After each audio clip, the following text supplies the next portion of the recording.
Hello. Good evening. I hope everyone is doing well. Happy New Year. Well, we definitely didn't have a 7-hour stream on New Year's Eve. Oh, I told my sister, actually, okay, so I got scolded for staying up till 4 a.m. Because yesterday when I woke up, I had like the worst headache in the world. And of course, the first thing I was asked was, so when did you go to bed?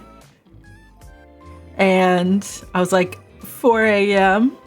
And they were just like, wow, I wonder why you have a headache. But the headache was not related to that. It was related to how freaking dry my house is. Yeah.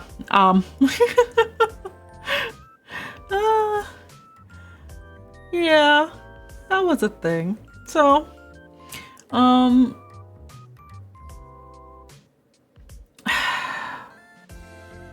was like the last stream for a little bit because I got job and we're gonna switch back to the old schedule from when I had job, but like I need to like do things over the weekend. I books now. You job. I know, right? But hey, it'll pay my bills. I already had to pull for my TFSA. I'm like, fuck. I ate through all the money in my checking and ate through all the money in my savings, and now I'm in the TFSA. So, you job, but hey, I'm not gonna eat through all my savings anymore. I'll have money in 2 weeks. I got the email today from my boss telling me about what to expect on my first day, first week, what days are in office. So I had to email him back and be like, The book snail cheered. X100. No job. This should tide you over. you books now. I hope that's not you don't have a job, because if you don't have a job either, I'm gonna fuck that everyone doesn't have a job. Well, thank you. I'll use it to buy. What can you even buy with $1?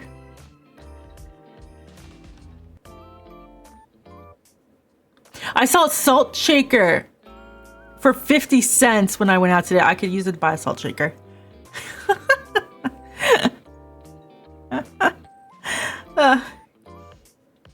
Oh my.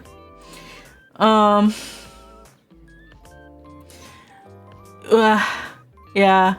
So I got the email and I'm like, okay, but I need to know my start time.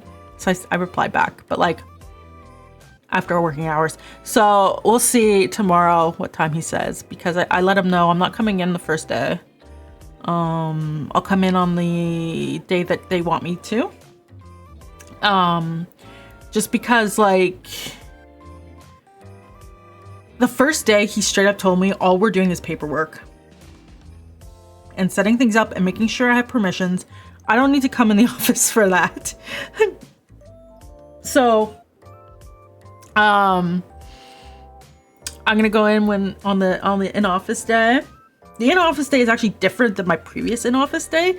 So like I'm gonna have to like move around like appointments, which is annoying. But yeah, I mean, it doesn't change stream days like Tuesday, Saturday, but like I have to do it. And then I don't know what the working hours are yet either, because I said, hey, you know, first day working hours are always different. What time? Because there's no clear.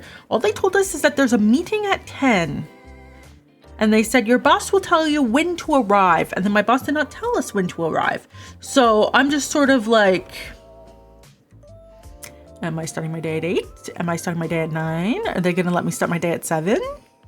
They probably won't. So yeah, I have to spend this weekend. Well, I'm gonna take down all the Christmas stuff just so that it's not something that I see every day that I know I'm gonna have to do and I'm just tired.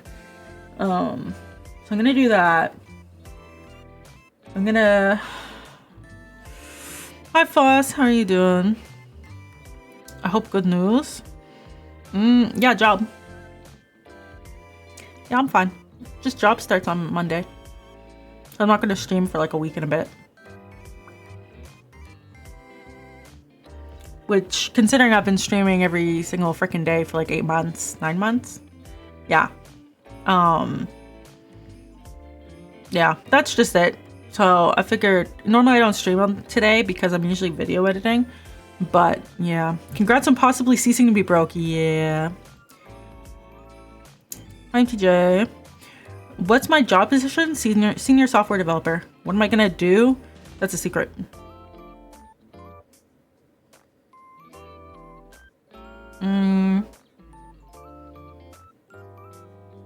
Software stuff.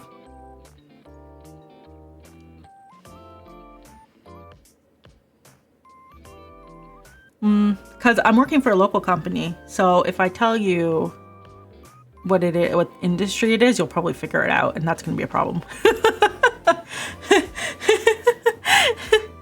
So yeah.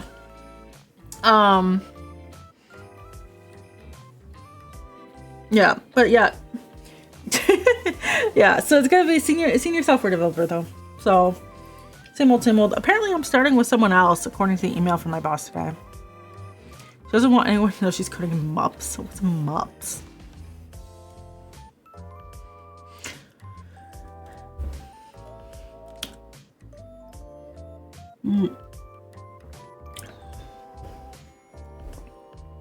It'll be a problem, definitely. But you can use Google. You can use Google and figure it out. Their values between... Oh.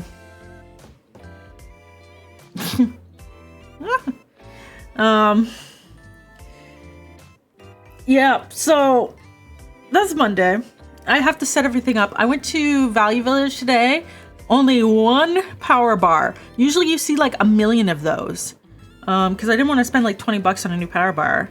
So I found one for $5 at Value Village. They're very... Okay, so they have this sign out front that says tax-free thrifting until February. And then I went to go pay and there was tax. And I turned to the lady and I was like, shouldn't there be no tax? And she's like, that's only for some specific items. And I was like, your sign out front. I was just like, okay. And then I just paid because it was like 50 cents. But I was like, don't say tax. That's misleading. Speaking of misleading, speaking of scams, you hear about honey? You hear about the honey scam? You see what happened this evening?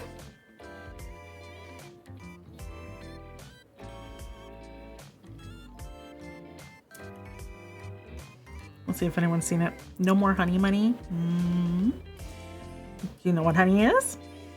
It's been going around. It's so bad. It's so bad on so many fronts. I can't believe PayPal spent money on this company. Everyone's talking about it. Everyone is talking about it, but like, you know, the extension, yeah, the honey extension. So, I'll post the original documentary thing. There it is. Don't autoplay, don't autoplay, don't autoplay. It's autoplay! Okay. I probably won't get blocked for that. There you go. Stealing money from people? Say it isn't so. Yeah. Okay, so if you're really interested and you're not up to date, here's the part 1 of the it's a scam thing. But yeah, quick recap. Honey is a scam. It 1 doesn't give you good discount codes. It 2 bullies businesses into signing up with them, allegedly. All this is allegedly for corporate reasons. For legal reasons, this is allegedly. They allegedly don't give you discount codes. They allegedly bully businesses into partnering with them. Otherwise, They lose money. They allegedly change the affiliate code when you run it to them, and therefore people who get affiliate, like, you know, like the here, use my code and you get this much off, and it's like a thing, right? They don't get any money, and Honey takes it all. They allegedly, like, it's so many things. But those are like kind of the three main things. So businesses, influencers, and customers all kind of get scammed.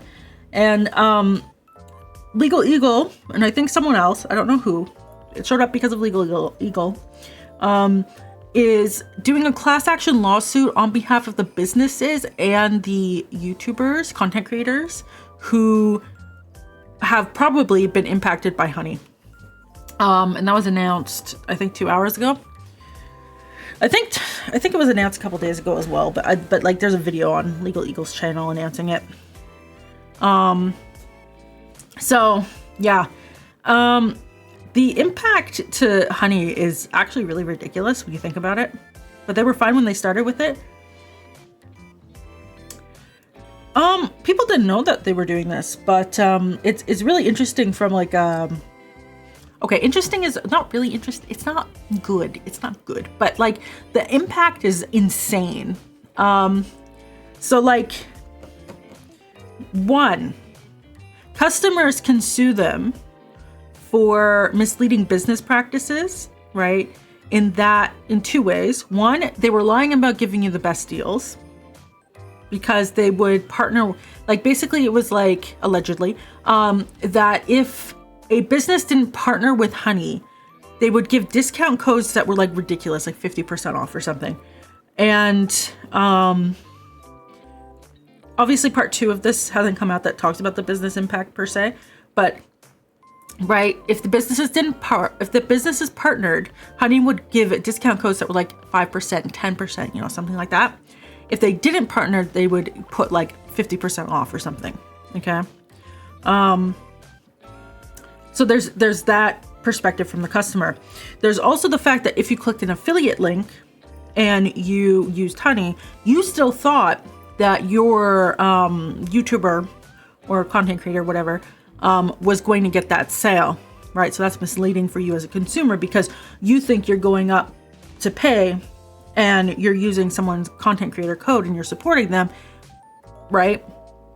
So you have that from like the customer perspective. From the like content creator affiliate perspective, it's like so bad because not only are you not getting sales, right? So you should get, like, someone clicks your link and they happen to use Honey, you should still get that.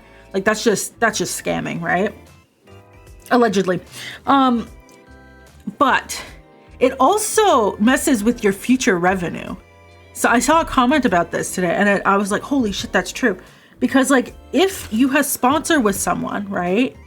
And that person, because there's some sponsorships where they pay you like $10,000 up front or something. And they're like, hey, can you sponsor this for me? And they're like, yep, sure.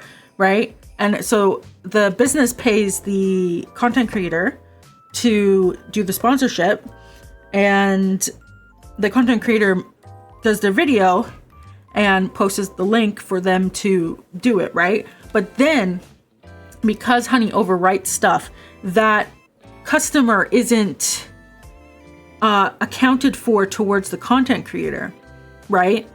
It's accounted for towards Honey in the back end because of the affiliate code stuff and the pathing and everything with the URLs.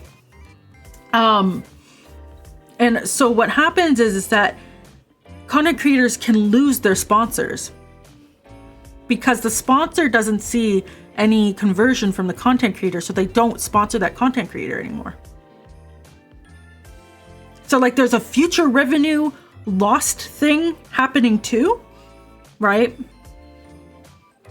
So it's not just like actual damages from them allegedly overwriting the thing, the cookie and the affiliate thing, there's also future revenue that could have been lost, which probably did get lost just because of sales not being accounted for to the right creator, which is wild. And then there's the whole business thing, and it's like, oh my gosh.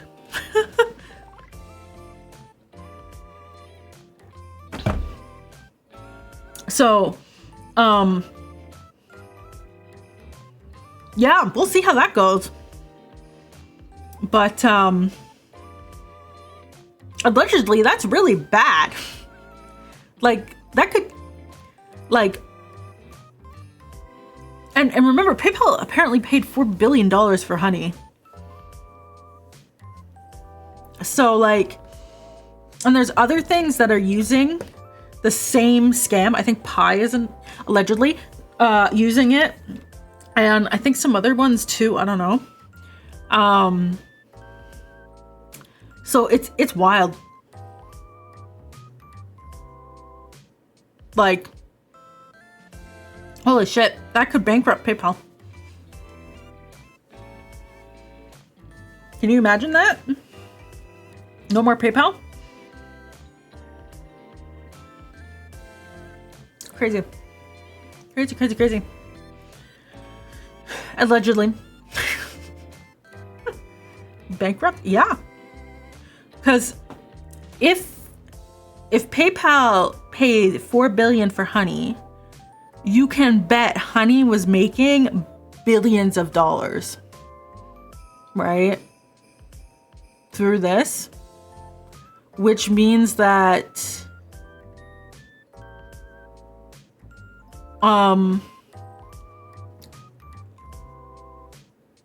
if PayPal had to pay out, let's say, like $1 trillion, which they wouldn't because it's such a ridiculous amount of money, but even if it was like $4 billion, that's still $4 billion. Does PayPal have $4 billion in liquid assets?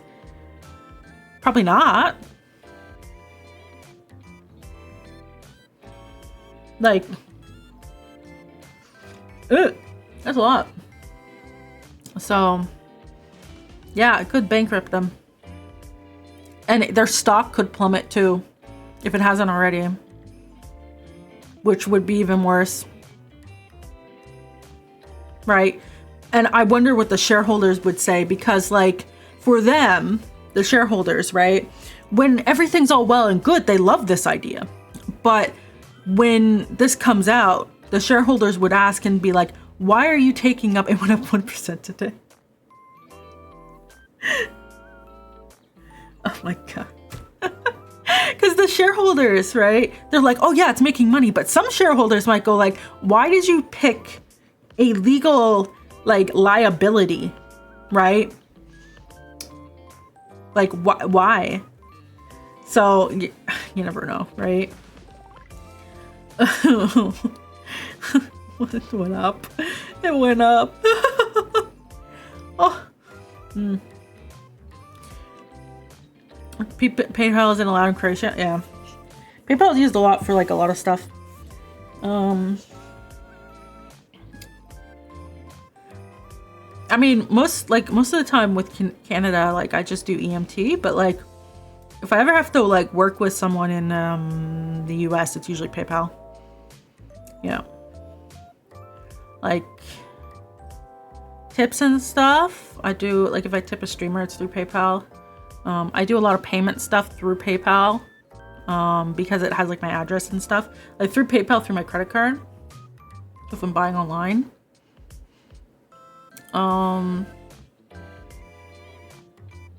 But yeah.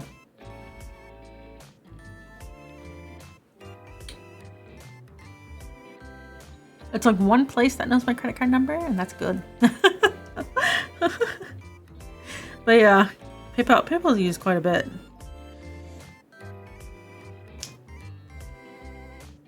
When Americans started talking about, what was it, Venmo, Cash App, I was like, what the heck is that? And it's, like, banned in Canada. And I was like, oh, it's just EMT. And everyone's like, what? It's just e-transfer. I was like, why don't you just e-transfer? Like, what the fuck is an e-transfer? It's like, like your bank. You just put email, you send money, you get money.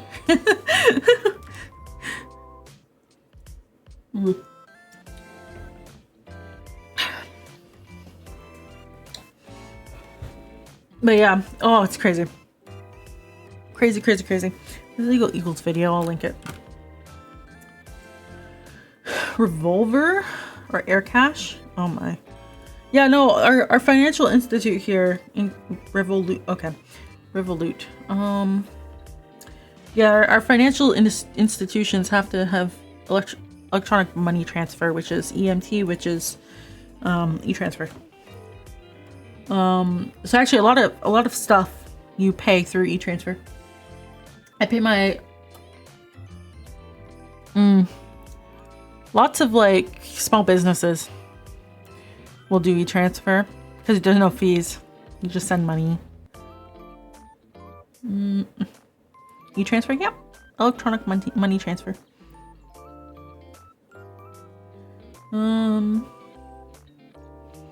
Legal. Okay, let's see if I can spell E-gal. I cannot. E-gal. Okay.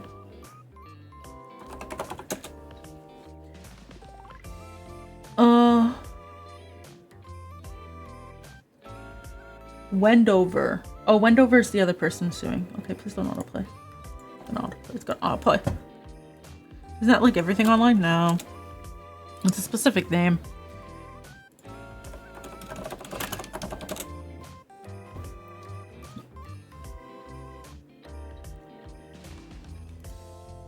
Okay. Oh, it has a Wikipedia page. Great.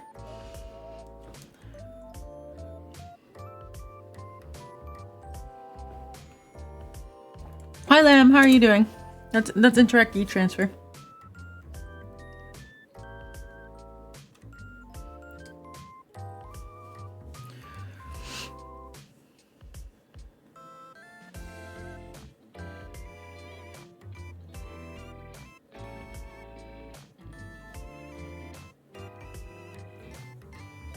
So if you're interested on e-transfer, you can read it there.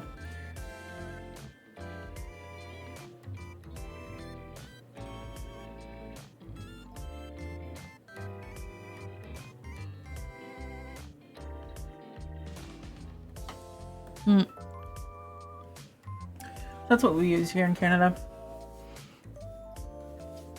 Yeah, so that's yeah. The honey stuff is crazy. I don't know how that'll change everything. Because like even if honey gets like sued to oblivion, right? And PayPal is like significantly kneecapped.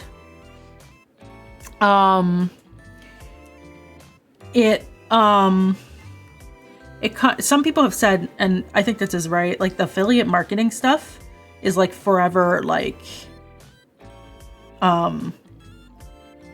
ruined, I think. Maybe just the reputation will go down a bit. Well, PayPal owns honey, so any payout comes out of PayPal. And that could be billions. So you have no idea what's gonna happen, you know?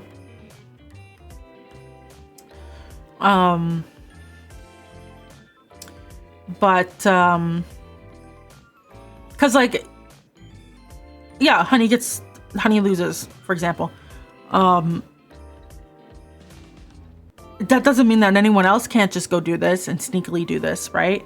Like they'll have to change, if they don't want to get rid of affiliate marketing, they'll have to change how affiliate marketing works entirely, right? Because you can't rely on cookies anymore. And you can't rely on, like, do you use a discount code, right?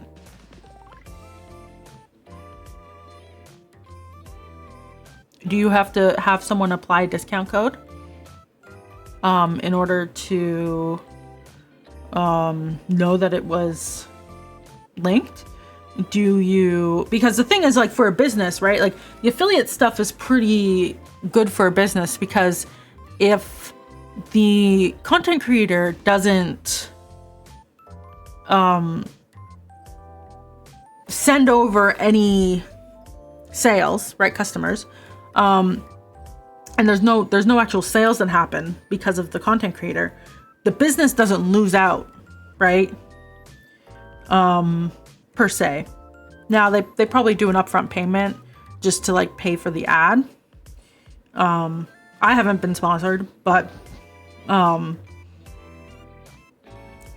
right, because you still have to like spend, a lot of people spend time making the custom ad. They don't just like shove in the, well, some people do, pre-made ad, but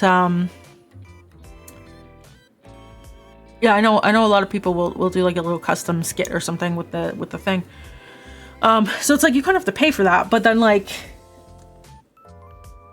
for the actual customers and the affiliate code and stuff, it's like, well, if you don't send anyone over, then they haven't really lost too much, right? But if you but if they do like an upfront payment of a lot of money and you don't convert any customers, like it may not happen, right? That's why like when people just do like, hey, I'm gonna pay you $10,000, can you do a stream on my game? Like that's only for like big stuff, big people, big audience, you know, because it's guaranteed. You're basically paying for $10,000 worth of eyes on your game, right? Even when that happens, I think it'll maybe be between 10 mil to 500 mil max. It will probably be more. They'll probably go for as much as humanly possible.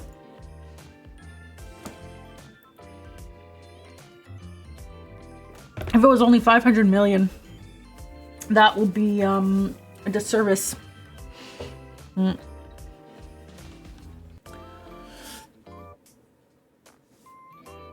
But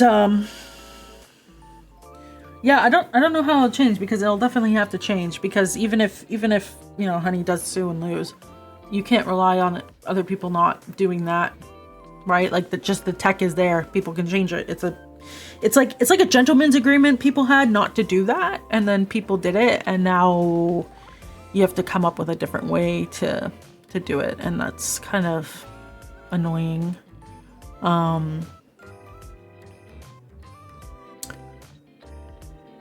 So yeah, we'll see how it pans out. I'm not sure. That's crazy. Crazy. Allegedly. But yeah, I'm spending this weekend taking down my tree, cleaning. I have so many boxes. My dad walked in my room up here because I was showing him the IKEA stuff I bought, and he just looked at the floor and he was like, why do you have so many boxes? And I was like, we just had Christmas. I put out a big pile of boxes last week, and then I'm gonna have to put out another big pile of boxes, and then when I'm done with that, I have another big pile of boxes. Like, there's so much cardboard. So much. And part of that is because of the shop stuff, which I have to make TikTok videos for this weekend, because I have to record while there's natural light out, and there's only like 5 hours of natural light right now because the sun sets at like 2. And like it's been snowing, so like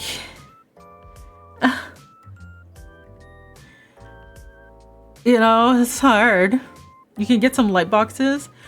So I already have photos and stuff. Those are already done.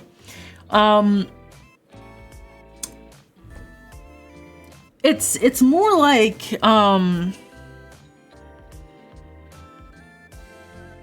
so people will record. So I went and watched a bunch of stationery shop videos, okay?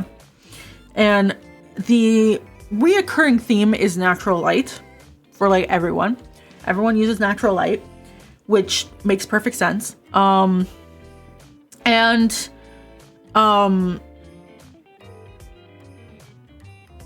They show their process, right? Like, oh, I'm setting up a shop in this many days, and this is what I did, right? So that's kind of like what I'm gonna do.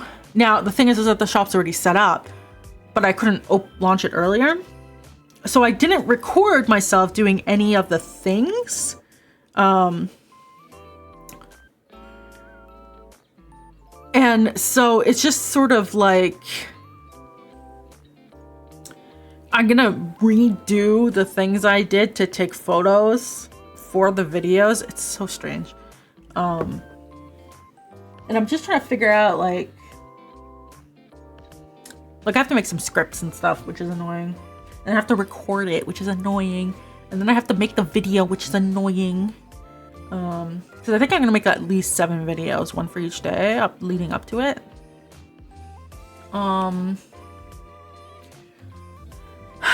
Because there's a lot of things to talk about, which I talked about on stream already before, but it's like, why did I pick the packaging choice I did? This is what the merchandise will look like. This is how I took product photos. Oh look, this is me doodling some of the art. Like I have footage of, I actually have footage of that one, but you know, stuff like that. This is what we're gonna be launching with. So like those are the type of videos I'm gonna be making, but it's like, okay, well then I have to restage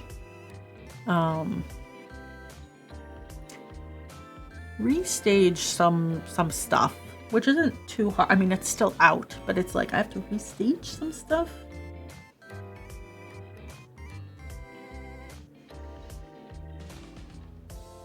For small things, you prefer animations made in Blender?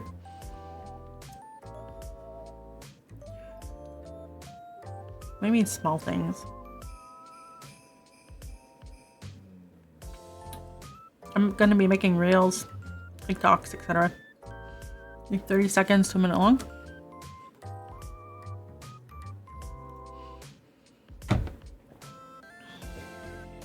It's just like, instead of recording the process while I was doing it, I have to like go back and record it. And I don't know if it's particularly interesting, but yeah, people like it. So I have to do that this weekend-ish. I have to clean. I have to put away the Christmas tree. My washi tape was supposed to come on Monday. Then it was supposed to come on Tuesday. Then it didn't come yesterday because they weren't working. And then they said it would come today. And now it says it's coming tomorrow. And I bet Canada Post is going to drop it off on my front porch. And they're going to say, pick up tomorrow at the post office. I just want to do bullet journal. I have idea, but I want my tape so I can do it.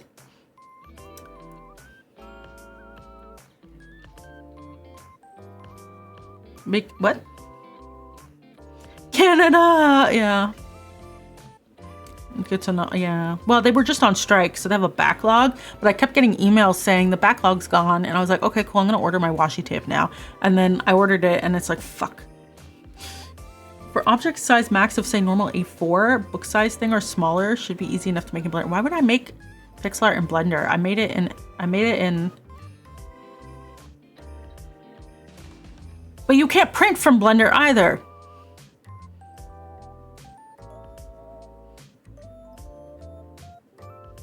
I made it in Aseprite, then I put it in a clip. And then I made it. It's a sticker. I made stickers.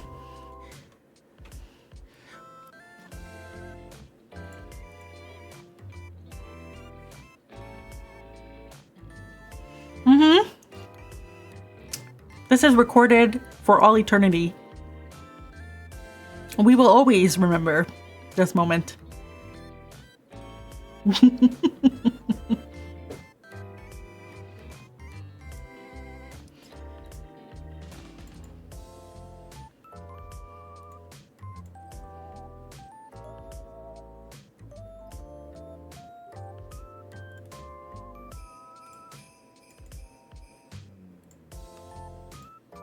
I made stickers.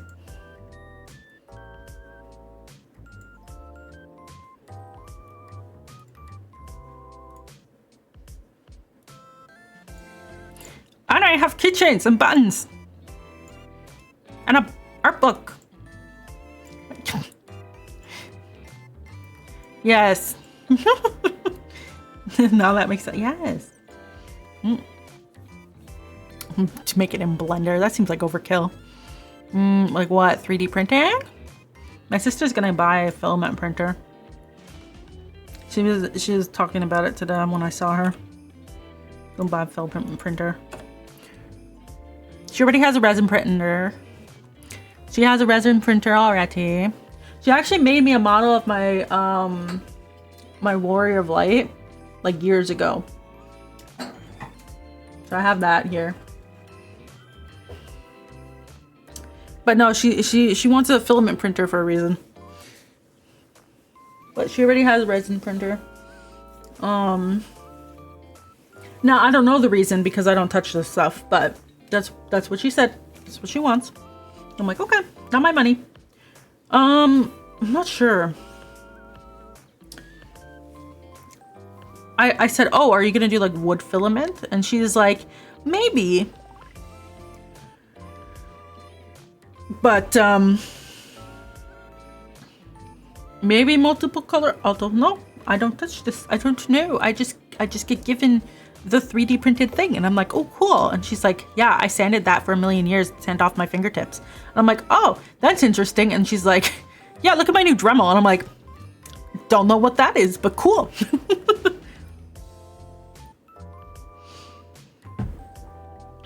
Like today, my dad got oxygen and propane for his propane torch. And I'm like, what are you going to use that for? And he's like, making glass figurines. And I'm like, okay.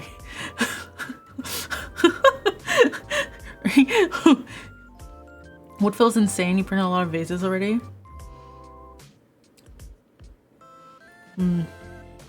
Making what? I don't know. Well, he has a forge. He said he's gonna clean up his garage. I don't believe it. I'll believe it when I see it. I don't believe it.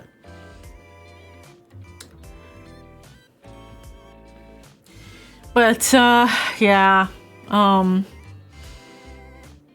No. I am thinking about using Blender to make stickers of so when I make the plants for Botanic Balcony, I'm thinking of doing a couple renders of those for stickers when I'm happy with how it looks. But that probably won't be for quite a while.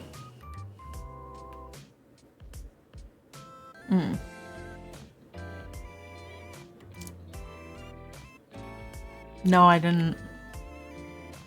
But if we're talking Blender for things, yeah, I'm probably gonna do that at some point. I was also asked to make a sticker of this boy. Emote sticker. Blender for commercials, for ads, rendering scenes. Why would I? Commercials for ads. Oh, but why wouldn't I just use DaVinci Resolve? Because I'm recording off my camera. I'm not rendering scenes. I'm recording off my camera in my room, in my hand. Oh, my hand, it's scandalous. It's scandalous.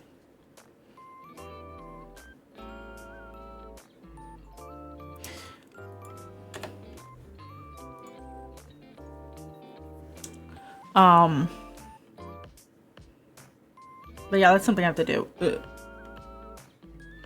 There's so much to do, so little time.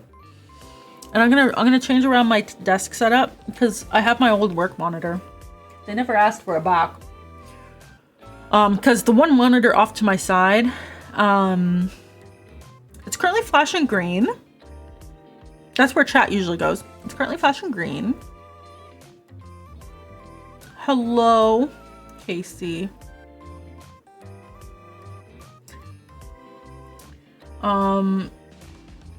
So I'm going to put a new monitor up. That is the work monitor, the old work monitor. And then my current monitor, which is my screen tablet, will go down in front of me. And I borrowed a clamp-on keyboard tray from my sister because she had it and she doesn't need it. So I'm gonna install that and see how that works. Maybe it will help with the shrimping. We'll see. It's gonna be weird, different layout. But I will no longer have flashing green monitor. Flashing green monitor will become the monitor for old computer, which will go somewhere. I'm not sure yet. I don't know. I have to change around everything here. Why is flashing green? Because monitor old. See, I think if I turn it off and then back on, flashing will stop.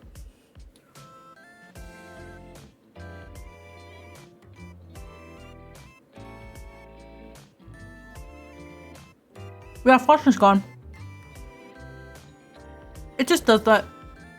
It just does that. I don't know why.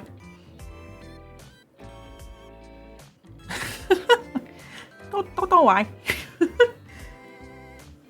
So yeah, it's just old.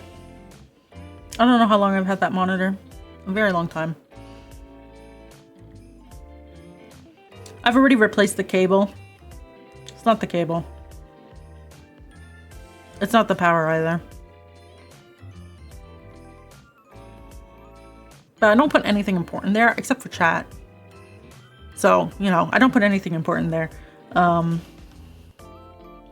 But having 3 monitors is like godly. Can't live without 3. Two is too restrictive. So yeah. But the benefit of the work monitor is that it has like a adjustable height thing. So I can, one of the reasons why I got this new desk back in April was because my old desk had this shelf right above where the monitor was. So I had the monitor on a monitor stand, so it would be lifted up higher, and then the camera was actually bumping up against the shelf, because the monitor hit the other side of the shelf. So I got this new desk with quite a lot of vertical space, just because I didn't know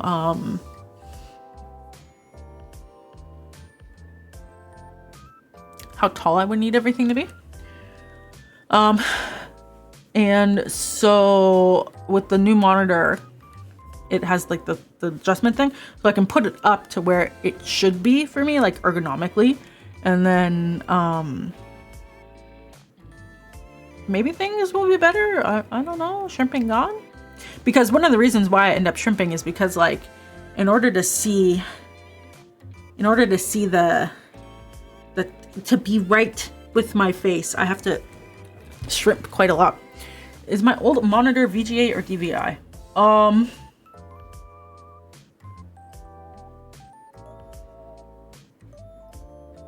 See, I have 2 old monitors. I think. Let me feel the backside. I'll answer. Okay, that's power. Where's the actual cable? That's not it. That's the power. Oh, it's HDMI. The one that's flashing is HDMI. Can you imagine VGA in 2025? Can you? Is that my other one? Yeah, it's my other one. VGA is my other one. That one's working great, by the way.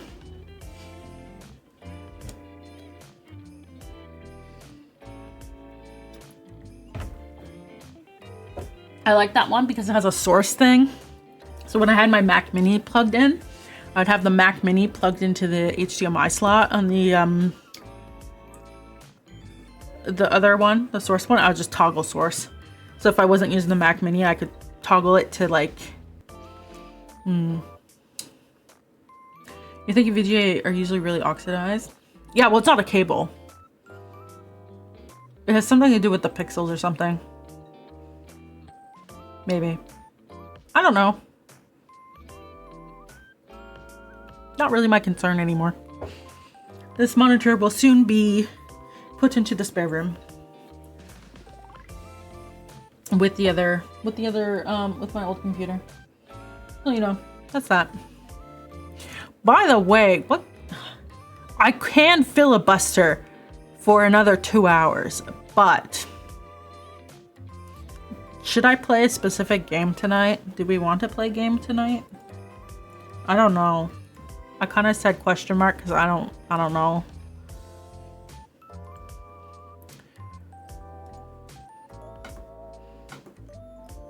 I'm just checking. What?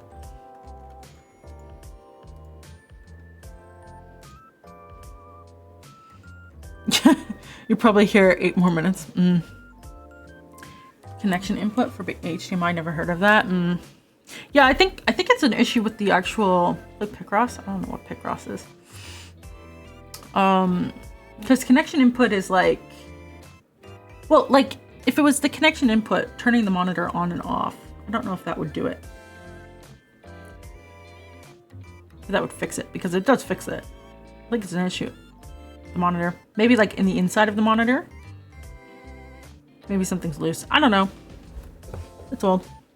Because like we could play Belultra, we could play Elden Ring, we could play Fall Guys if anyone wants to join.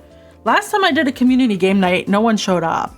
So I didn't want to say community game night tonight because no one would show up again. And then you'd all get more Frostpunk. But, unsatisfactory. But,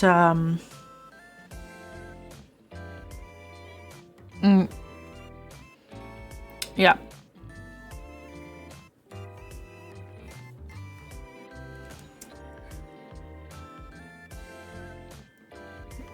Oh, I took a sip of water. I almost died.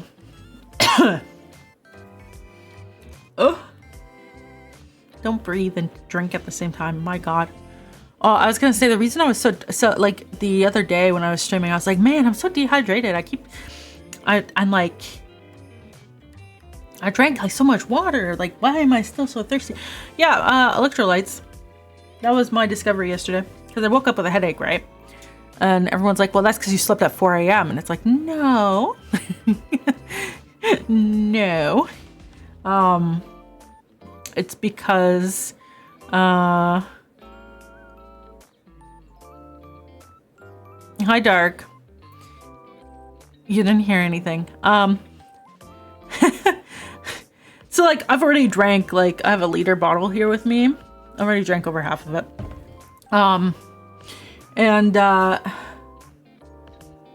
Yeah, no, I had some Indomie for dinner yesterday and soda, and that fixed everything. So you know what? Salt and sugar was the problem. Why? Indomie. I love Indomie. Thank you for telling me about it. I also got my dad hooked on it. He thought it was ramen to begin with. Oh, okay, wait, now I have to tell this. Okay. So,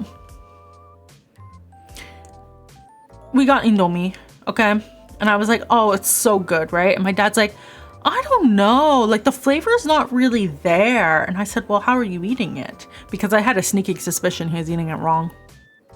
And he was. And I said, how are you eating it? And he's like, well, so I boil the water. And I'm like, uh-huh. And I put the noodles in. And I'm like, uh-huh. And then I put the flavor and seasoning packets in. And I'm like, uh-huh. And he's like, it's just not very good, like as a ramen. And I was like, okay, so first of all, it's not ramen, Dad. And he was like, what? And so I went over to his house when he was changing my tires for me. And I was cleaning out my car. And we had lunch and we had Indomie. And I said, okay, I'm going to teach you how to eat it. I showed him a YouTube video to prove that how he's like, I don't think that's how you're supposed to eat it. And I showed him a YouTube video of like how to eat Indomie. And he was like, oh. And then we made it exactly like that. No fried egg or anything, just exactly like the video. And he was like, oh my God, it's actually really good. This is so good. And I was like, see? He's like, this makes so much more sense. And I was like, uh-huh. So, my dad thought Indomie was ramen. But yeah, Indomie was on sale, so I bought another pack. But yeah, like yesterday, like I was like, oh man, no matter how much water I drink, my headache's not going away. I took an Advil, headache's still not going away. I took a nap, headache's still not going away. I ate food, headache's still not going away.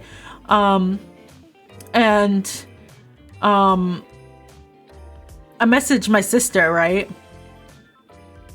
And she's like, maybe it's a salt thing. And I was like, maybe.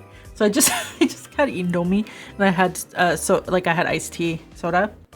I'm like, this should cover it. If it's a sugar issue, the soda covers it. If it's a salt issue, the Indomie. And sure enough, right after dinner, I started feeling better. So I bought Gatorade this week, to help with the electrolyte stuff. Used to get mixed up with ramen and instant noodles. Yeah. That reminds me, I have like instant ramen. I should probably eat some of that. I made my meal plan for the week, and it's like, what is it? What did I put on here? Okay. I wanted easy stuff, right? So like chicken quesadillas or chicken fajitas, depending on which one I'm feeling. Hot pot, because I have hot pot kits I made that are already frozen. I just have to like boil the soup cube in some water and dump everything in, and I've got hot pot. I don't have to cook. Curry, again, I made curry a while ago and froze the leftovers into blocks in the fridge, so I just have to reheat that and make some rice. Roast beef, that's the weekend. That's the actual meal of cooking I'm gonna do this weekend. I got some beef tenderloin pre-Christmas, because it was super cheap, but they were selling it in huge pieces. So I split it with my dad. So I'm gonna make some roast beef with that because he said it's good. And then I made French onion soup last week and I froze it. So I'm gonna have some French onion soup. For lunch, I'm gonna have peanut butter and jam. And then for breakfast, I'm gonna have yogurt and granola. I'm like, how can I make this week as easy as possible? And still, like, I haven't made a meal plan for myself in like a month. Because I've just been eating up whatever I have for the end of the year. And like, this week is like, these last 2 weeks are like, they don't exist. So, haven't really been making anything, but yeah.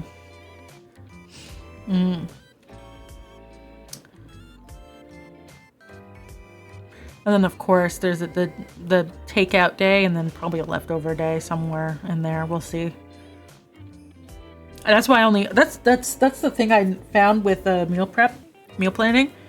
Only plan 5 meals because you're probably gonna have a leftover day and you're probably gonna have a takeout day. Or like I don't feel like eating this day. Like don't assign things per day unless like something expires. Or you get something fresh. That's what I found.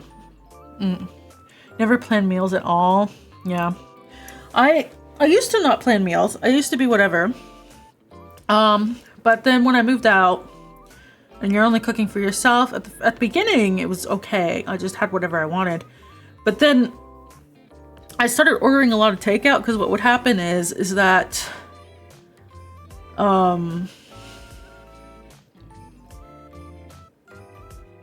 basically it'd be dinner time and I wouldn't have an idea of what I wanted.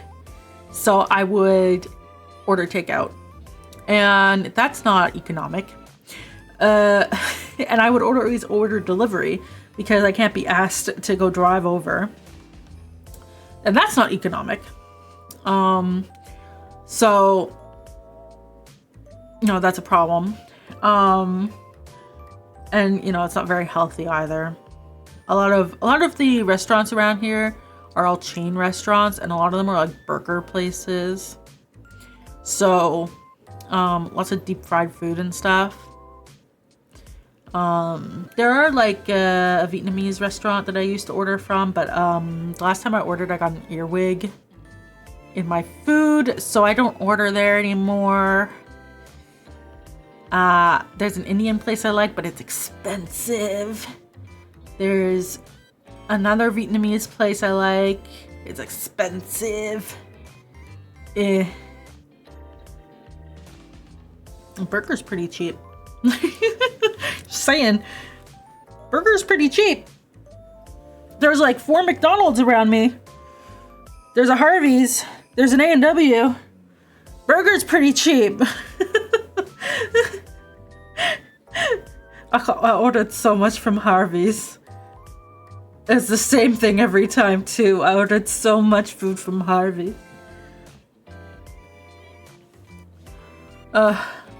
Yeah, but it's not very economical. So I started doing meal planning because that's one way to like break that habit. Because it's just based off of I don't know what the fuck to make, right?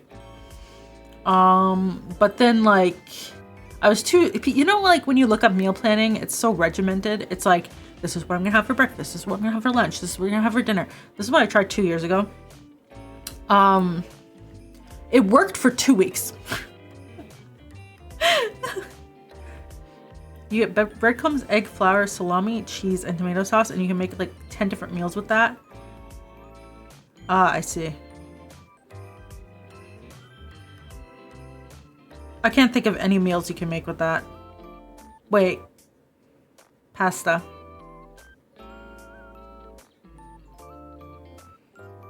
You can make pasta with that. You can make pasta.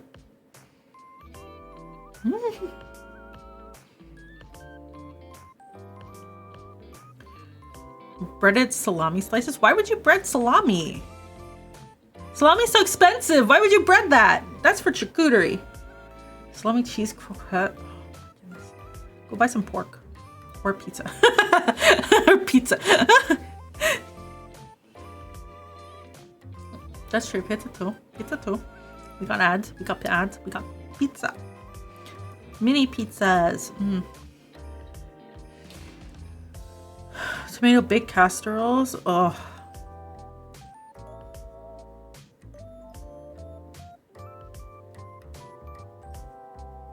I can't live that life. You a big prey man.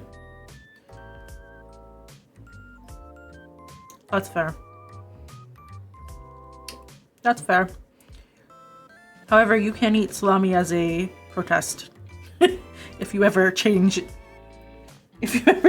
can eat it as protest. I've seen that. Okay, so I remember in high school, there were some Jewish kids, and whenever they wanted to protest their parents, okay, they'd go to McDonald's and they'd put bacon on their hamburger. And they'd eat it in front of them.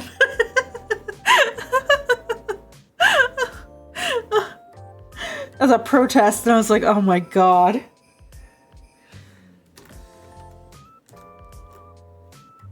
Oh my god. That's so funny. The biggest reasons why I'm scared of traveling far is because I'm scared of eating pork by accident or ham. Really? It's usually pretty easy to avoid that though, honestly. You just order something without pork or ham.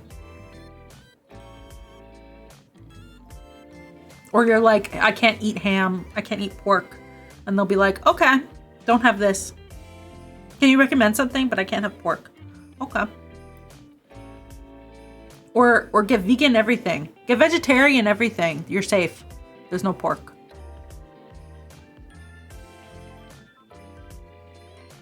Right?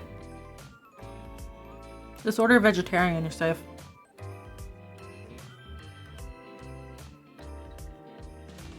I think the biggest restriction would be if you have to do, what is it, halal? If you had to eat only halal. Don't start hating pizzas. You can make pizza without pork.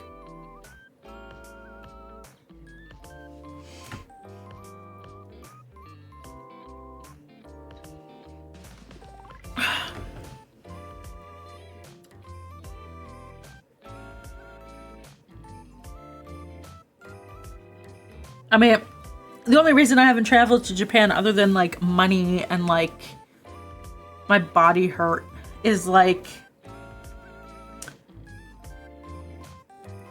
I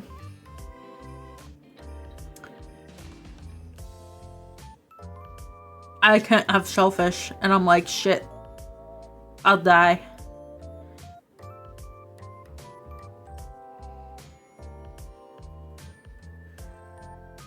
Big restaurant, there's cheese next to salami and other meat type things. It depends. Well, okay, so there's like a Indian pizza place nearby, which sounds weird. But they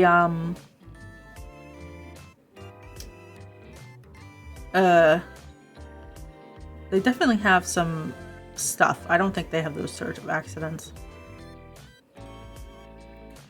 But it's so hard with stuff, food stuff. Like my sister gets secret corn all the time. She'll be like, does this have corn in it? And they'll be like, no. And she'll eat it and she's like, is there corn syrup in this? And they're like, yeah. She's like, okay, so that's corn. And they were like, oh, like, oh, I still remember, okay, God bless his soul. At work, my old job, one of the new hires, my sister and I, we were working at the same place, and one of the new hires had bought a muffin from the canteen and was eating it, okay? And he said, oh, this is pretty good.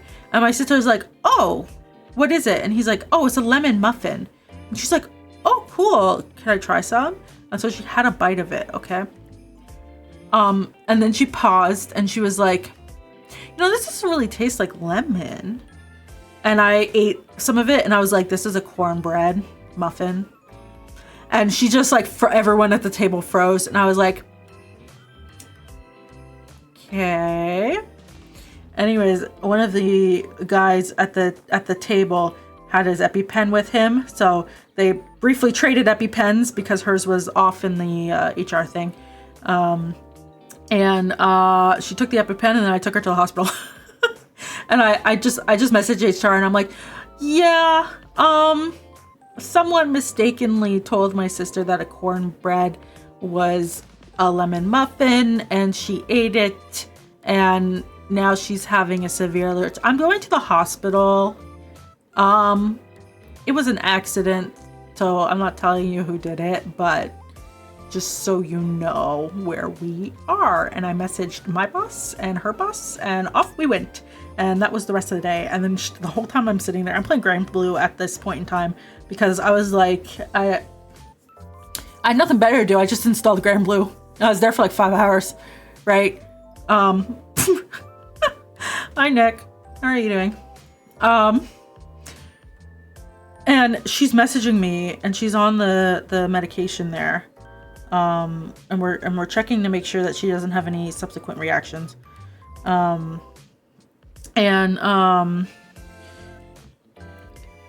She messages me and she's like, take a picture of me and post it in the group chat. Here's a funny joke. And I was like, I'm not doing that. And I'm just playing Grand Blue on my phone. And then afterwards she was like, I can't believe you didn't tell my funny jokes to everyone. And I was like, you know what? I think they were concerned that you ate corn, actually. Yeah. How have I been? How have you been? I start job on Monday. So, that's fun. That's why we have last stream for a bit.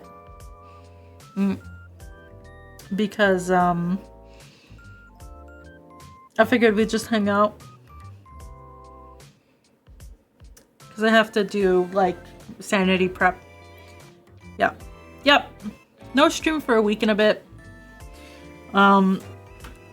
Which it's only 2 weeks, but like, you know, it's long enough that like, cause I've been streaming every day where it's like, shit, where are you? Did you die? No, I'm fine. I'm just, here's my last gift, to the world. You're doing well? That's good. Yes, employed. Employed is good, yes. It's a real job. I have the equipment here. I got the emails. I got the passwords. We're in. Did you know I started 2024 with like no money in my checking account, and I ended 2024 with no money in my checking account? I'm so annoyed. The first like 4 months of the year I recovered financially enough to be like, oh, phew, okay, we should be good. And then then it's like, oh shit, fuck, I used it all. Goodbye, MTJ. Good night. See you later. How does that happen? Well, you spend $15,000 on pets in 2023, and you lose most of your savings.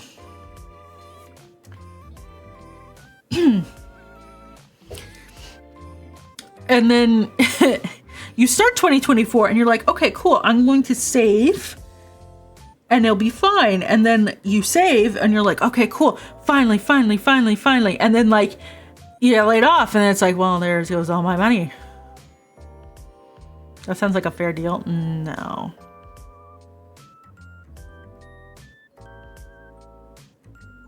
Vets are too expensive and they keep trying to upsell me.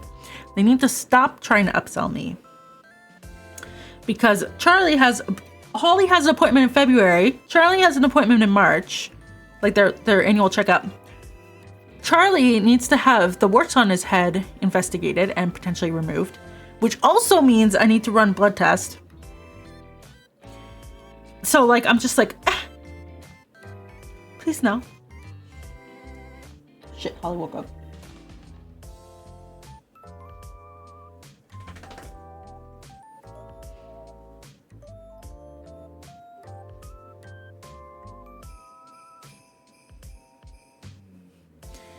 Uh-oh. Hi, Holly. Good morning. What you doing? She's like, can I have pet? Hi. Hi.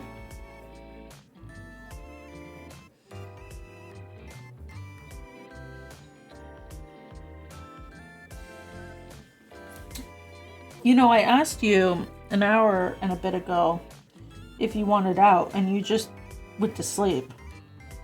So is there a chance you want out? Her tail's wagging. That doesn't tell me anything.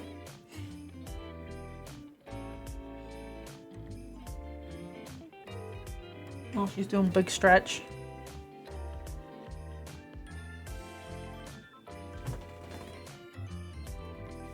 You have to go out. Yeah, I know you're saying hi, but do you have to go out? Do you have to go out? I can't see, I don't know if she wants to play or if she wants out. You want out. You have to go out. You have to go out. Yes? Yes? Okay, I'm gonna assume she has to go out. I'll be back. Alright, post in chat what game you want me to play. Your options are Elden Ring, Satisfactory, Batman?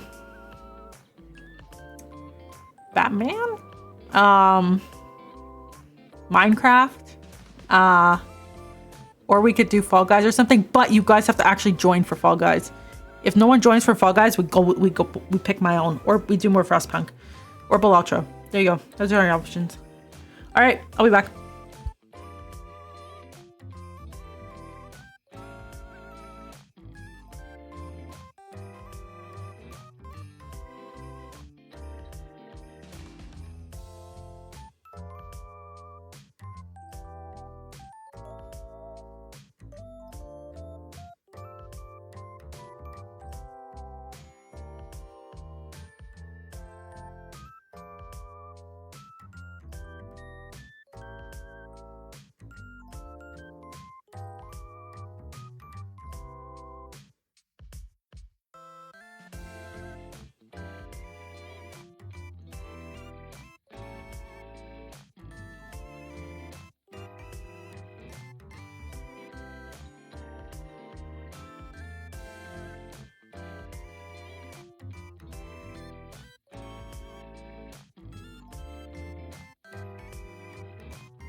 Okay, I grabbed my Gatorade while I was at it.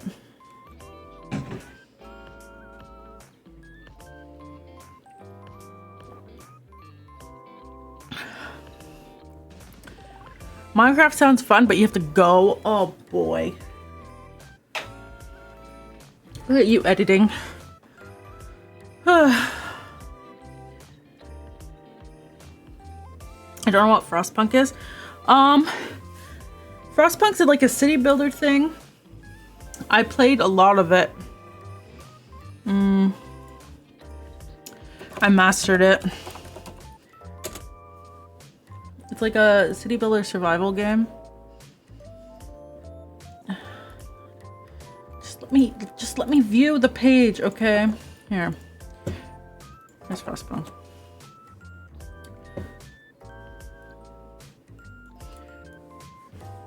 So I took a short break, but I've been working on clearing. So here's the things we're up to. With Frostpunk, I've taken a break, but I was working on clearing out all the achievements in the hardest mode. Is that the one you were showing us how to min-max? Yeah. Well, no, Frostpunk, well, that was Kingdoms and Castles, I think. I'm trying to play this. Oh. Chapter 4 is almost polished. You're almost done. Ooh, fancy. Then you're gonna have to watch it like 4 times to make sure you're still happy with it. Then with Satisfactory, we reached trains. So I haven't set up the trains yet. Oh my. But, we reached trains. More than 15 minutes long. That's okay. I mean, like, look at that 1 hour when I pumped out. That took a bit. And then with Batman, we're playing that for Shrimpy. Apparently we're like 15% in. You're still watching it. Thank you for the views and the watch time. Elden Ring we just started. And then Ultra we played the other day. I learned poker, kind of. Yeah, that's the hard thing with the... Okay, so like... The hard thing with like the YouTube stuff, like doing mostly shorts and getting views on shorts. Poker works? Yeah, I don't either. Is that like... you don't get monetized, really? From shorts? Hi, Aaron. Last stream for a bit? Yeah, I'm starting a job on Monday. So, I went from... I lost job in May. Start of May. So, I've been streaming like every single day. But yeah, new job starts on Monday. So, that means I'm going to take a week and a bit break. Which means... yeah. Thank you. Yeah, for YouTube, it's hard because like for the monetization stuff, you need 500 subscribers. You need a certain number of video uploads, which right. Then you need either 3,000 public watch hours in the last year or 3 million public short views in the last 90 days. So like, since I'm only really making shorts, but like, they're not getting, like, I have 40,000 public short views, which is a lot considering there's only 390 subscribers on the channel, right? But there's no way I'm gonna hit 3 million, you know? So it's like, I saw a bunch of people saying, oh yeah, just take your shorts, put them into a video, and then you get the watch hours. And I was like, shit, good point. So,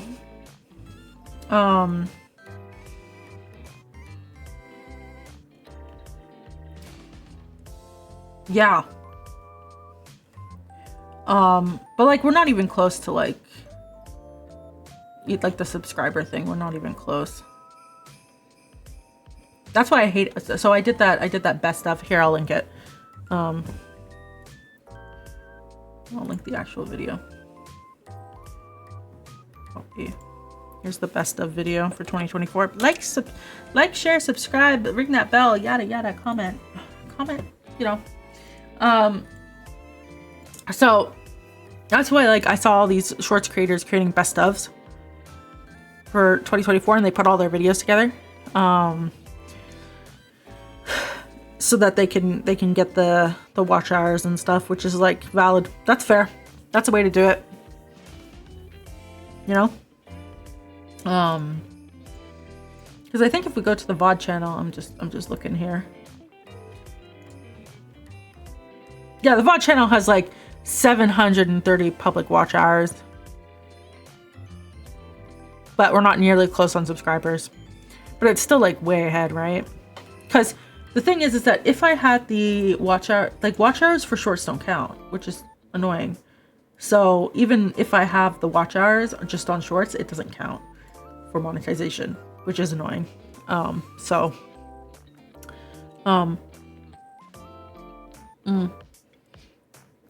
Best of video. Yeah. It still took me 4 hours to put together.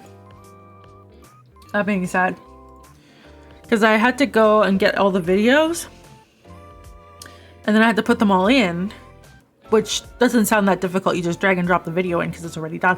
But I put in all the subtitles for all the videos, and I lined them all up, which took a long time.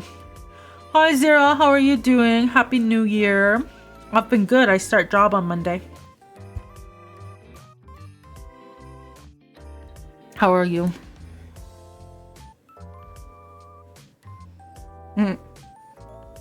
Thank you.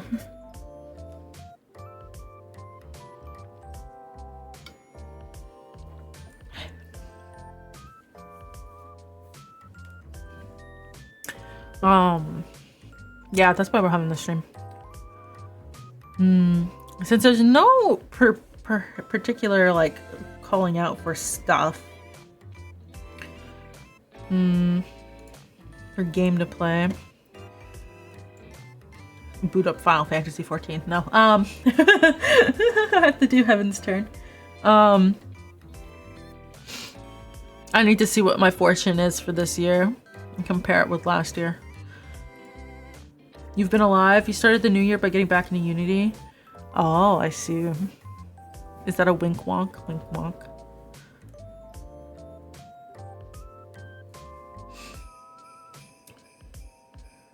I hope the school stuff went well. Because the semester ended, right? Now it's a new semester?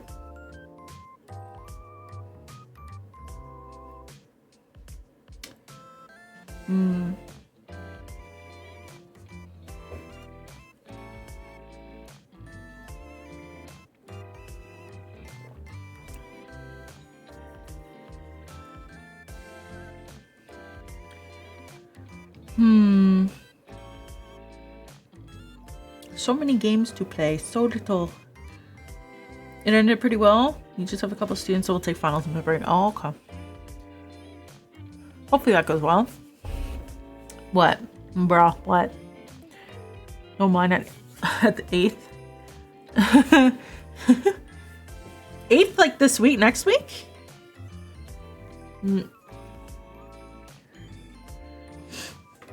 Shouldn't you be studying? Or are you free? 2 classes next semester?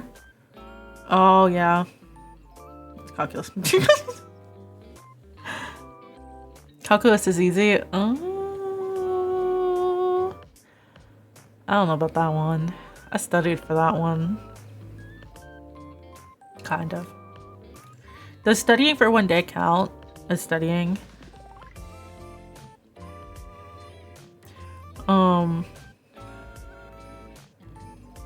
Yeah. I hope that everyone gets jobs in 2025. A senior high school. Oh, I see. Calculus for me in university was not the same as high school. Just saying.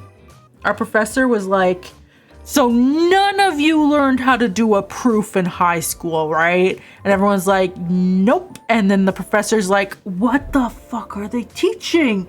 And so like he had to redo the syllabus because like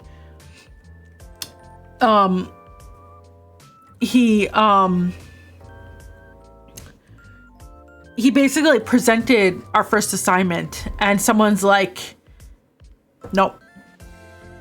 And everyone was like, what's a proof? And the professor's like, okay, no, I just need to know how many people don't know what a proof is. Please raise your hand. This is very important for the course. And like everyone raised their hand, and he's like, all right, let me change the question. How many people know how to do a proof? And then you see like 3 hands go up, and he's like, okay, so. Oh, but here's a horror story for that calculus exam.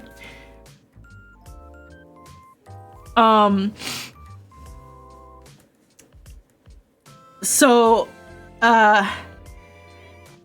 the exam was split up in different sections, and our professor didn't start in our section. He came in halfway through. So the TAs were running, and there was the issue was that there were programmable calculators, and a certain brand of calculator with a certain number was banned, but the same brand of calculator but a different one was okay.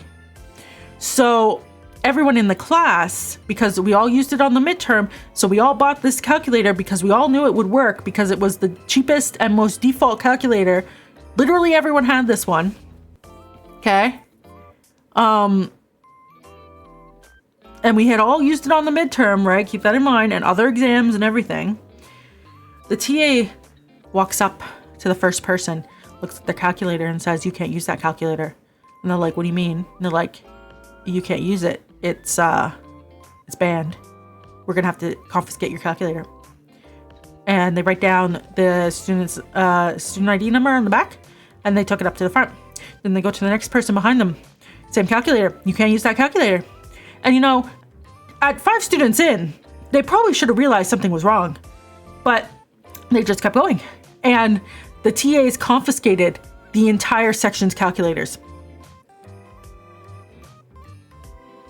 So please imagine doing a Calculus 1 exam with no calculator and multiple choice questions.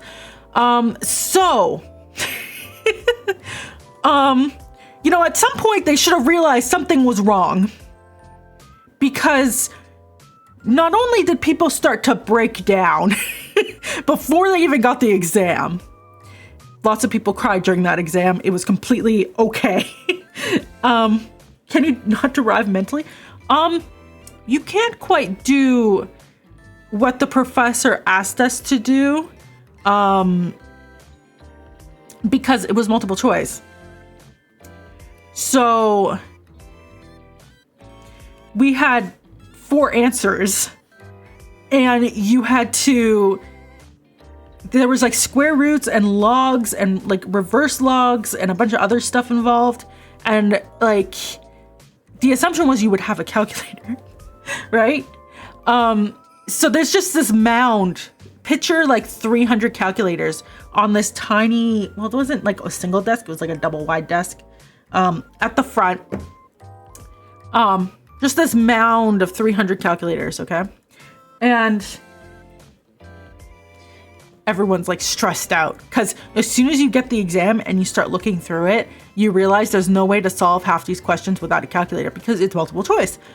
And the professor walks in halfway through the exam, and all he sees is the mound of calculators. He turns and he sees everyone crying, and he looks at the show it to the TA while you leave, yeah. and he looks at the calculators, he looks at the class, he looks back at the calculators, and he says to the TAs, what the hell is this? And the TAs are like, well, these are all banned calculators. Everyone had one. And he says to them, these calculators are allowed. And you can just see the TAs like go white. And he goes, we're going to have a discussion about this after.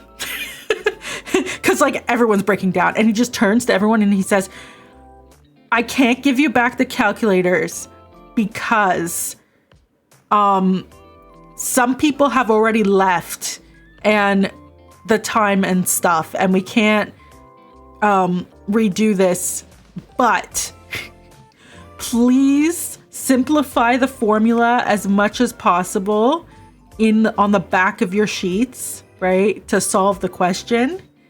You will get marks based off of how, if you just showing your work. You don't have to get the final answer. Just show your work, simplify the formula as far as possible, and just, that's fine. We'll deal with it. I'll bet you that class was super bell curved.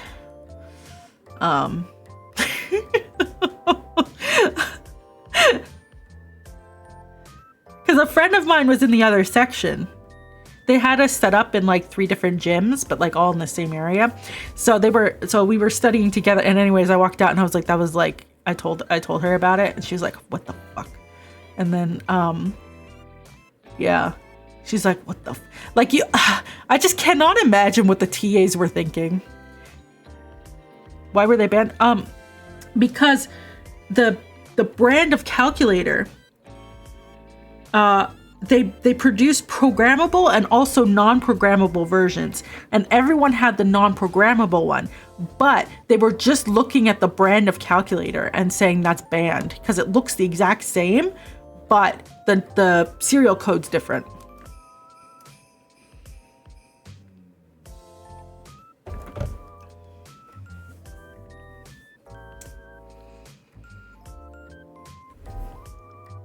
Because the programmable calculator, you can do the calculus on it. You don't have to actually like do anything. So that's why they were banned.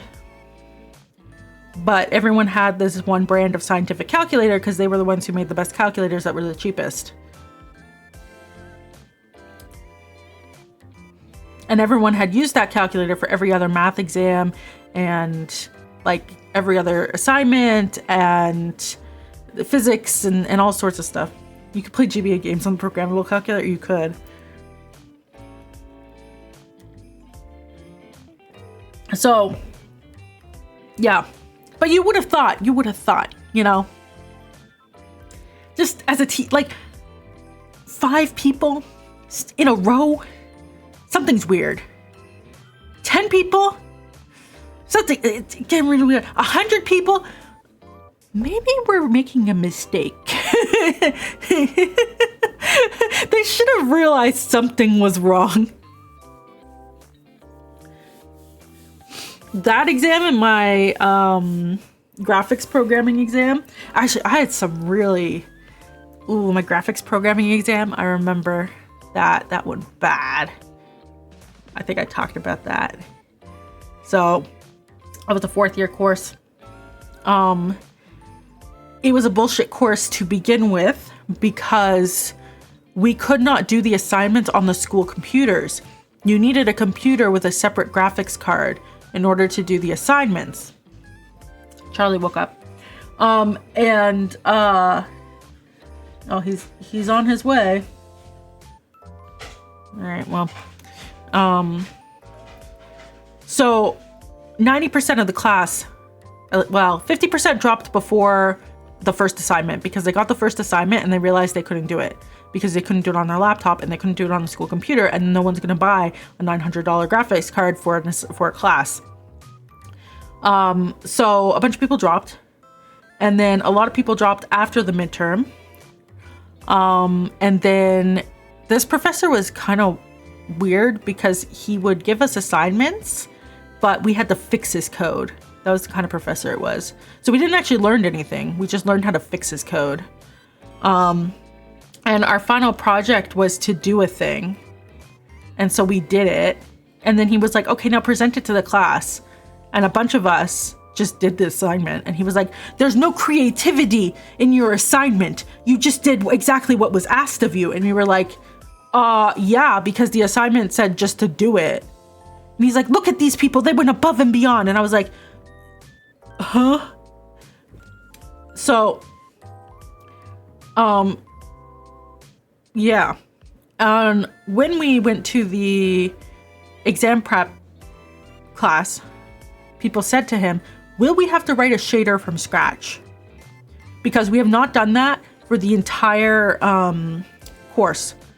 And he said, no, you just have to understand the different parts of a shader. And we were like, okay.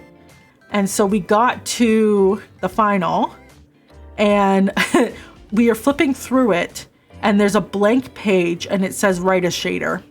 And I just saw a guy get up. Charlie's barked. He got up, he slammed his fist. He said, fuck this. He got up and he handed it in. And he didn't, and he left. Like I am.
All right, he's been let out.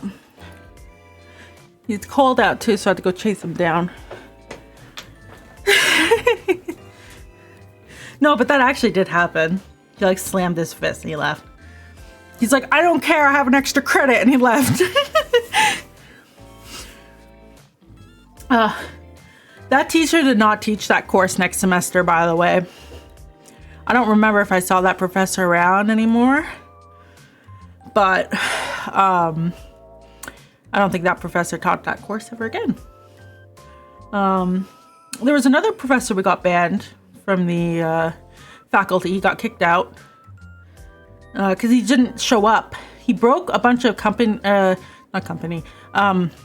university regulations and didn't show up to the final. And it was a joint final with the English section and the French section.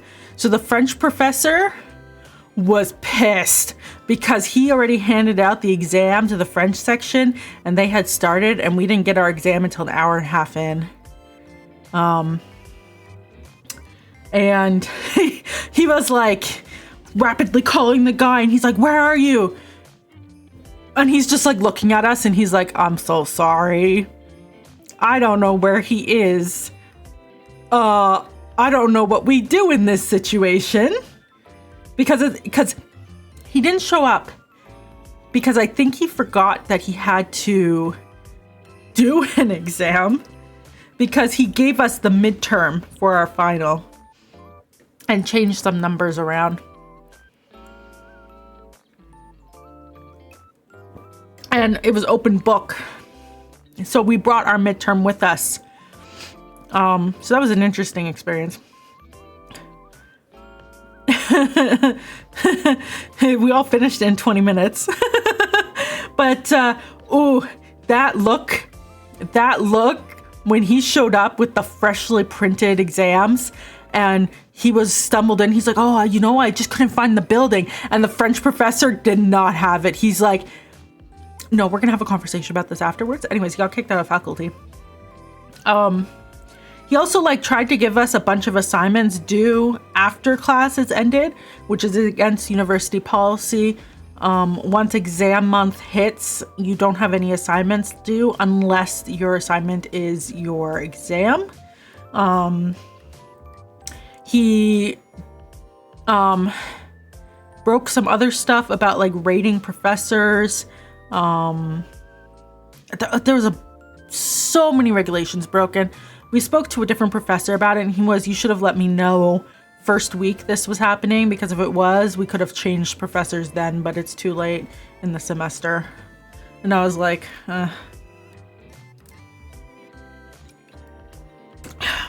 Oh, but that professor, he was going to retire in a year.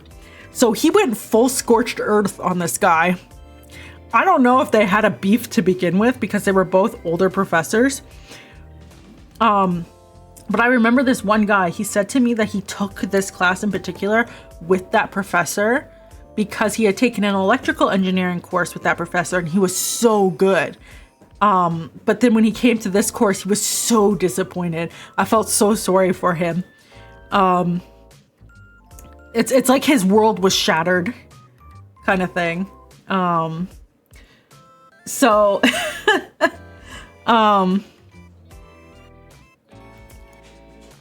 yeah, but that older professor who was going to retire, he's like, I don't care. I'm going to make the biggest stink ever.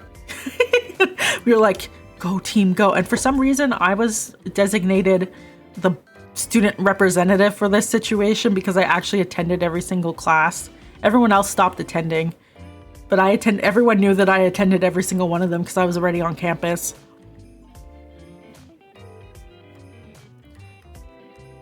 Because even if everyone knew I never paid attention in any of the courses, but they knew that I showed up to every single one of them. I got the full participation, except for Japanese class. God bless my sensei's heart. Because participation was actually counted in Japanese.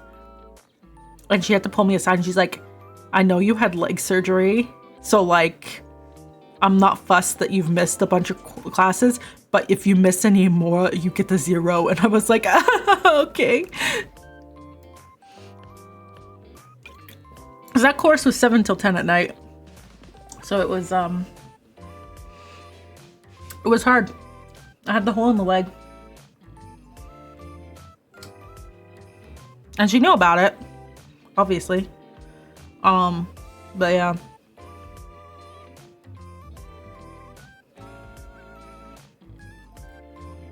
So yeah, wow, university was very exciting, even though I don't remember any of it.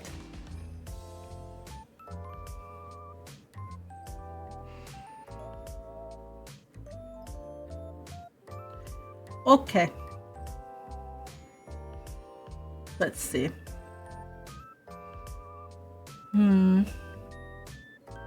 I'll make a poll. Because I actually can't decide. 7 to 10 at night, yeah. Why? Because that's when the course was. She did it after hours, after work. Doesn't that sound dangerous? I was on campus from 6 a.m. till 10 p.m. most days. I came home, 2-hour bus ride home, and I slept. I got home at midnight most days. I ate a meal. I went to bed, woke up at 5 a.m., went back to school. Because I got a ride in with my dad. So I was only home for sleep most of the days of the week. Yeah, and then I would just sleep on campus in the middle of nowhere. It's fun.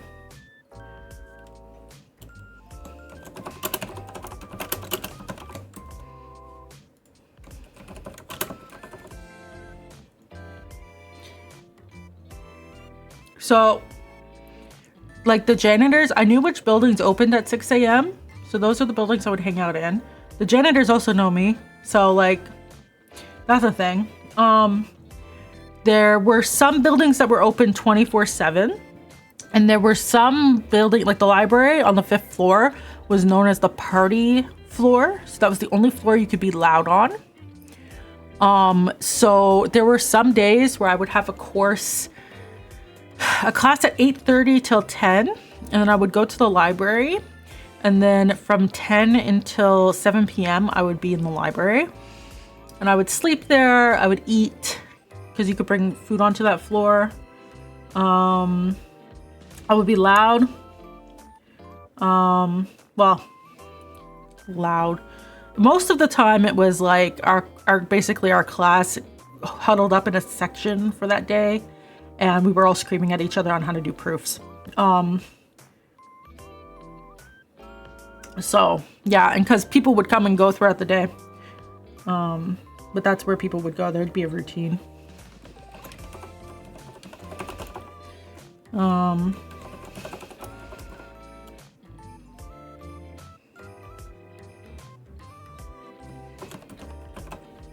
Okay. Duration, 5 minutes. Start poll. All right, vote in the poll.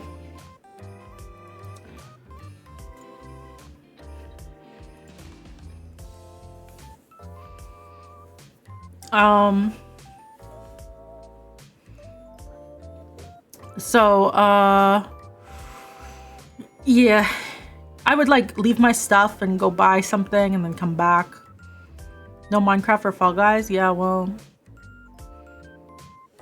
I ran out of options. So fake. I ran out of options.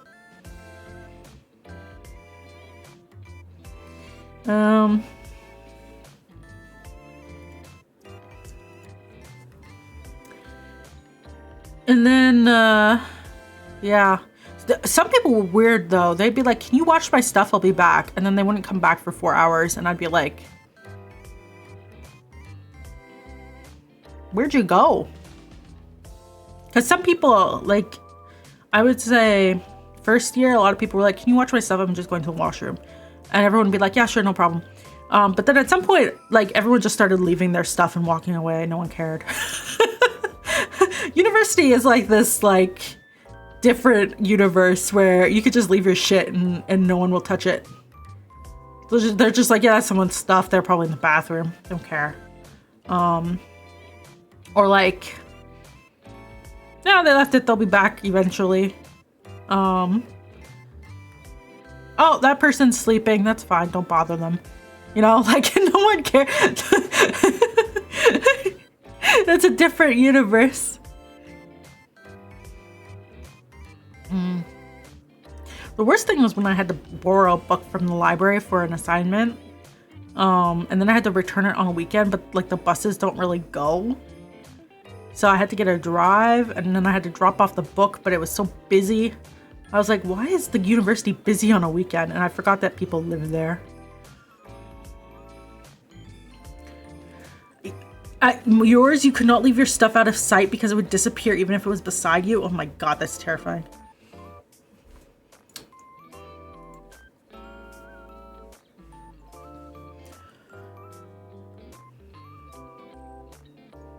Clearly, my university is superior.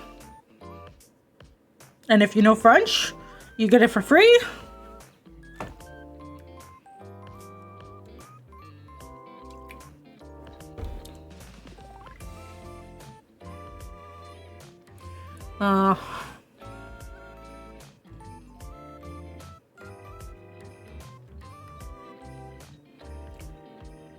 But yeah, I don't know.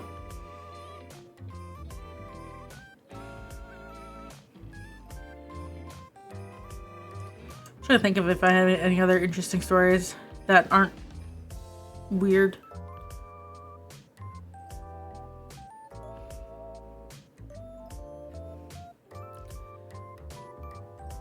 Oh, I do remember one thing. Okay, so like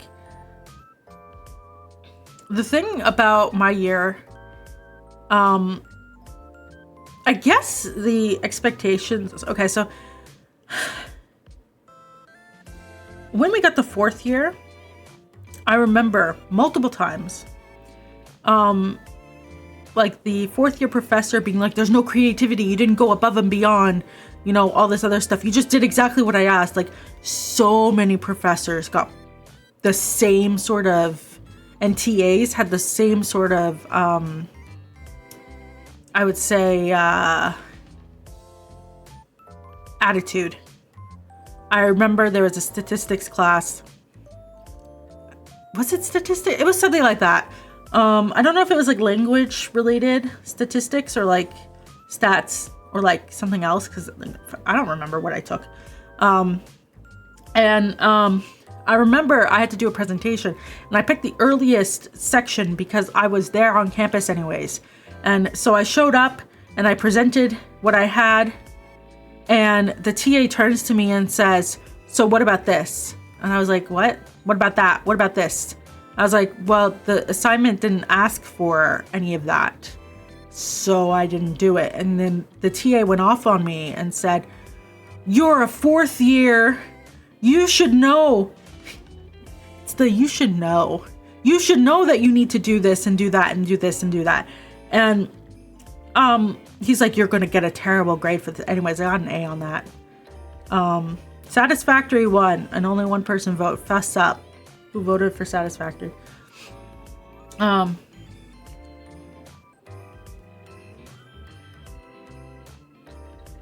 When students asked you how to avoid being so close to failing, I told them, if you just deliver what I said was needed, you need to do it really, really good. Otherwise, if it's just fine, you will just barely pass. Yeah, that attitude. Yeah, no one in my grade followed that. We all got because if you didn't do through grades 1 through year 1 through 3, if you did not do exactly what the professor wanted, you would get a bad grade. So everyone only did exactly what the professor wanted. And then when we hit fourth year and we did the exact same shit, suddenly it wasn't good anymore. and everyone was like, huh? Because some professors were good in that they said, this is what you need to do for the assignment, okay? You need to do this. And then they said, if you want to do even better, please do like this other stuff, right? And so people were like, oh, okay, if you have time. Yeah. If you have time, you can do this other stuff. So it was always presented as like an optional thing, like if you have time, right? And obviously most people are doing the assignments last minute. Or in the case of like the GUI stuff, we were all struggling. So we just did what was asked of us. But yeah, like just, and I found out through TikTok and Instagram. So there must be a minuscule amount of truth in this. But I found out that the Gen Z the Zoomers, okay, take everything very literally. Very, very literally. I don't know how true that is, but I've heard that generally speaking, people are way more upfront and honest, and they take things very literally. So if you tell them, I want you to give me a presentation with these aspects, right? They'll be like, okay. And they'll give you a presentation with exactly what you asked for. I mean, it'll be formatted differently and, you know, the quality of the presentation will be different, but they'll give you exactly what you asked for. And so if you ask them, why didn't you present a slide on this thing? They'll say to you, but you didn't ask me for that. Which happens at work too, by the way. I'm so sick of bosses doing that to me.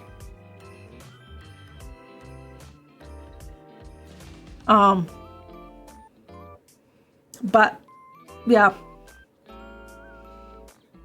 it happened a lot because the first 3 years of university, it was do exactly what I say or else. And then it was like the last year they were like, well, why didn't you do all this? And like no one else in the class did it. And so the TAs were forced to mark us relative.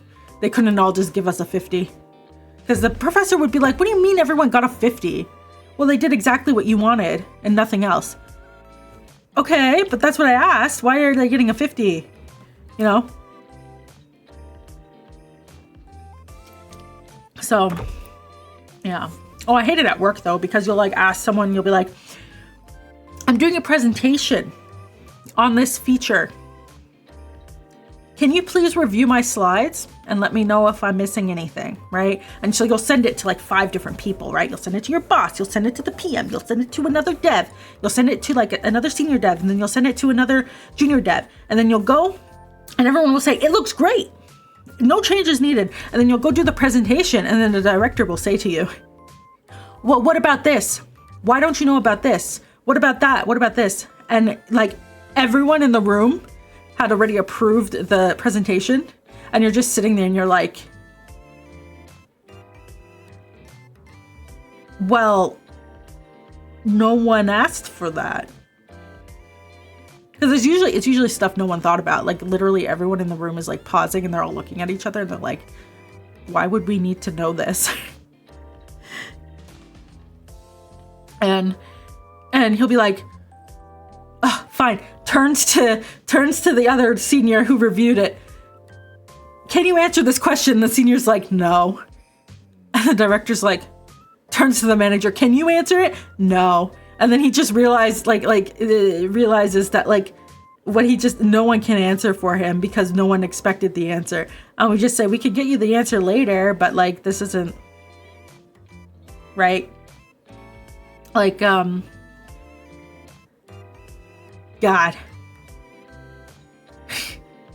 Oh, it's so annoying. There's so much I have to cut out from this story because of reasons, but it's like, you know, you could message a director and be like, hey, I think we need, like if this happens, which it did, I messaged my boss and the director and I was like, hey, if we don't want this to happen again, I think we need a template for the presentations on the features that people can fill in so that everyone has the information and what you guys want, right?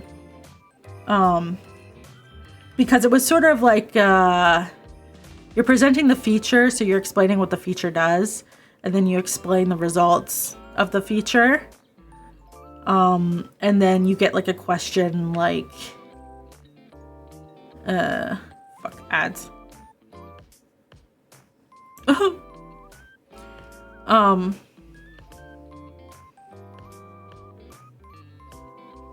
don't know. How many bananas are in a pineapple? I don't finish my story anyways. You'll get a question like, how many bananas are in a pineapple? And you're kind of sitting there and you're like, I mean, yeah, we did a feature on bananas, but we didn't do a feature on pineapples. So, I don't know. And then,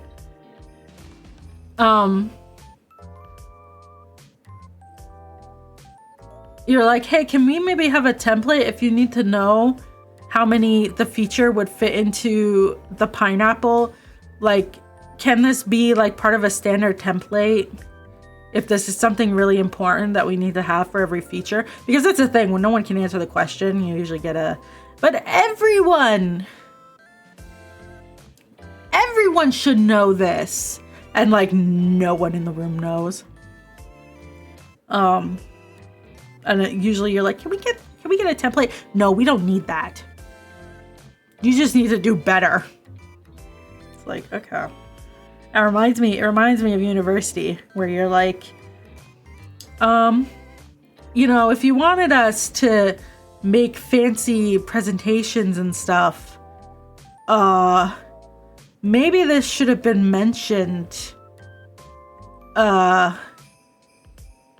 in class or, in, the rubric.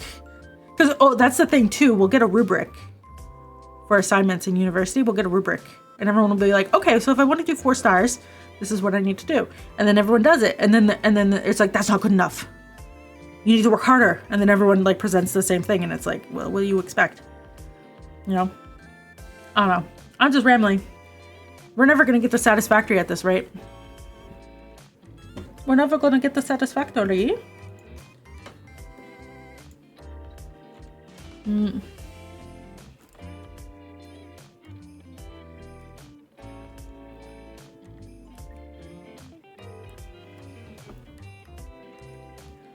Ugh.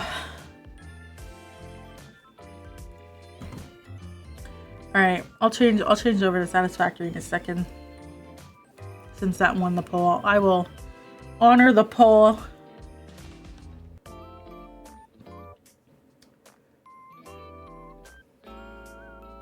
In 7 seconds.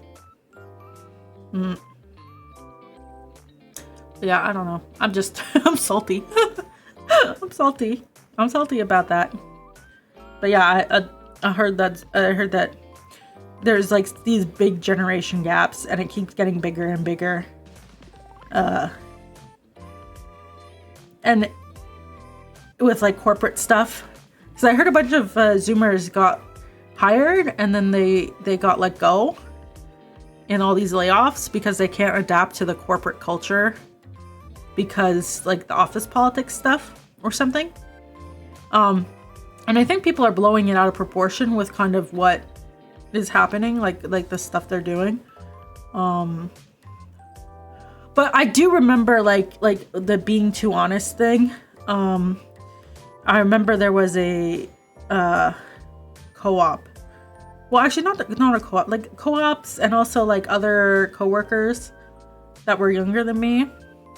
And they would be like, oh, sorry, I can't come in today because, and then they would give you like, they got sick basically. And they would tell you like, oh, you know, I'm just puking so much and like, you know, all this other stuff. And I'm like, I just messaged them and I'm like, FYI for the future, we just need to know that you're not coming in. We don't need to know why. And when you come back in, I can explain in private, but I hope you feel better soon. You know? Or like, they'll be like, yeah, I'm taking time off for this reason or that reason. And like, there's a huge life story. And you're like, first of all, no one cares. Second of all, you don't need to tell us. some exaggerations I've seen online are like, hey, I'm taking today off because it's my brother's birthday or something. And it's like, you'll get a manager message you and be like, that's not an acceptable reason to take a sick day. You can only take a sick day if you're actually sick. You cannot use a sick day for your brother's birthday. That would be a vacation that you plan in advance. Or like something like that. I've seen skits of that on Instagram. And I'm like, there's probably an exaggeration here because it's a skit. But also, I've seen people give way too much information. Right? Like, for example, when I had to do all the vet visits, I'd be like, hey, sorry guys, I need to go to the vet hospital because the dog is sick and vet said I need to come now. Might not show up again, end of day. We'll update later. Like, you know, something like that. It's like, yeah, okay, well, it's an emergency, you know? But, you know, that's like, hey, I need to go for an emergency. It's not for me, it's for the dog. All right, now, I need to, we're gonna go here, and we're gonna hit satisfactory, and then we're gonna focus, maybe. We can make train. Train's fun, right? Train's fun.